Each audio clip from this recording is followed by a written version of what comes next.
On my way to Bombay, the train stopped at Allahabad for 45 minutes. I decided to utilize the interval for a drive through the town. I also had to purchase some medicine at a chemist's shop. The chemist was half asleep and took an unconscionable time in dispensing the medicine, with the result that when I reached the station, the train had just started.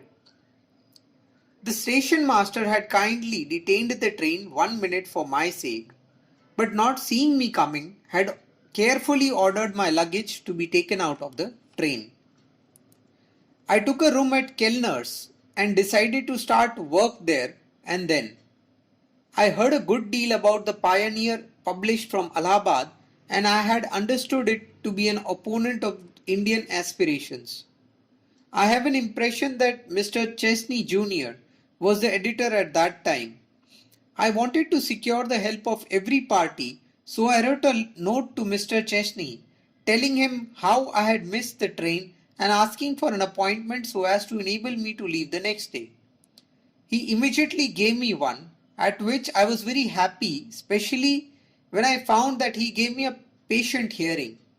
He promised to notice in his paper anything that I might write, but added that he could not promise to endorse all the Indian demands, inasmuch as he was bound to understand and give due weight to the viewpoint of the colonials as well. It is enough, I said, that you should study the question and discuss it in your paper. I ask and desire nothing but the barest justice that is due to us. The rest of the day was spent in having a look around admiring the magnificent confluence of the three rivers, the Triveni, and planning the work before me. This unexpected interview with the editor of the Pioneer laid the foundation of the series of incidents which ultimately led to my being lynched in Natal. I went straight to Rajkot without halting at Bombay and began to make preparations for writing a pamphlet on the situation in South Africa. The writing and publication of the pamphlet took a month. It had a green cover and came to be known afterwards as the Green Pamphlet. In it, I drew a purposely subdued picture of the conditions of Indians in South Africa. The language I used was more moderate than that of the two pamphlets which I have referred to before, as I knew that things heard of from a distance appear bigger than they are. 10,000 copies were printed and sent to all the papers and leaders of every party in India. The Pioneer was the first to notice it editorially. A summary of the article was cabled by Reuters to England, and a summary of that summary was cabled to Natal by Reuters' London office. This cable was not longer than 3 lines in print. It was a miniature but exaggerated edition of the picture I had drawn of the treatment accorded to the Indians in Natal, and it was not in my words. We shall see later on the effect this had in Natal. In the meanwhile, every paper of note commented at length on the question. To get these pamphlets ready for posting was no small matter. It would have been expensive too if I had employed paid help for preparing wrappers, etc. But I hit upon a much simpler plan. I gathered together all the children in my locality and asked them to volunteer 2 or 3 hours labor of a morning when they had no school. This they willingly agreed to do. I promised to bless them and give them as a reward used postage stamp which I had collected. They got through the work in no time. This was my first experiment of having little children as volunteers. 2 of those little friends are my co-workers today. Plague broke out in Bombay about this time, and there was panic all around. There was fear of an outbreak in Rajkot. As I felt that I could be of some help in the sanitation department, I offered my services to the state. They were accepted and I was put on the committee which was appointed to look into the question. I laid special emphasis on the cleanliness of latrines, and the committee decided to inspect these in every street.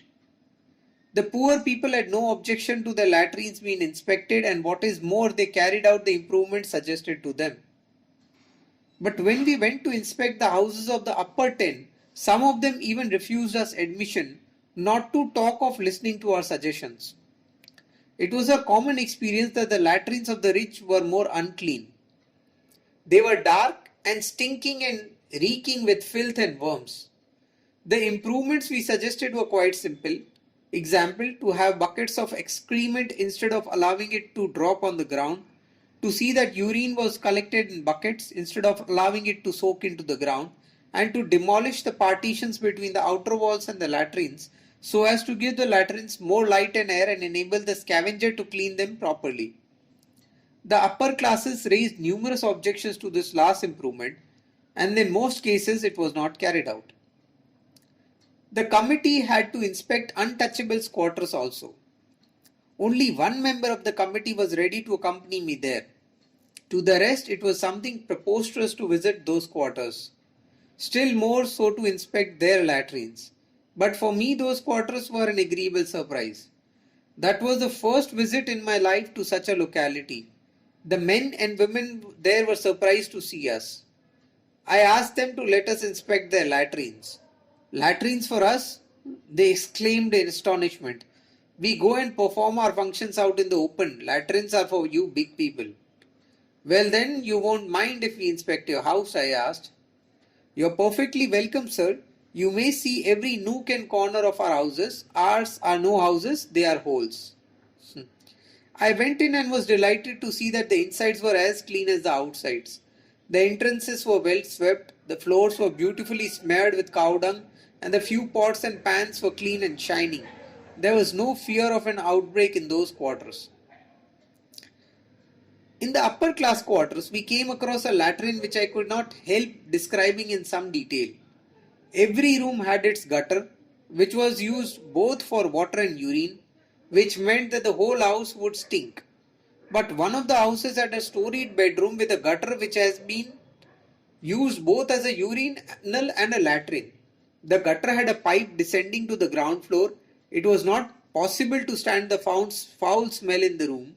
How the occupant could sleep there, I leave the readers to imagine. The committee also visited the Vaishnav Haveli.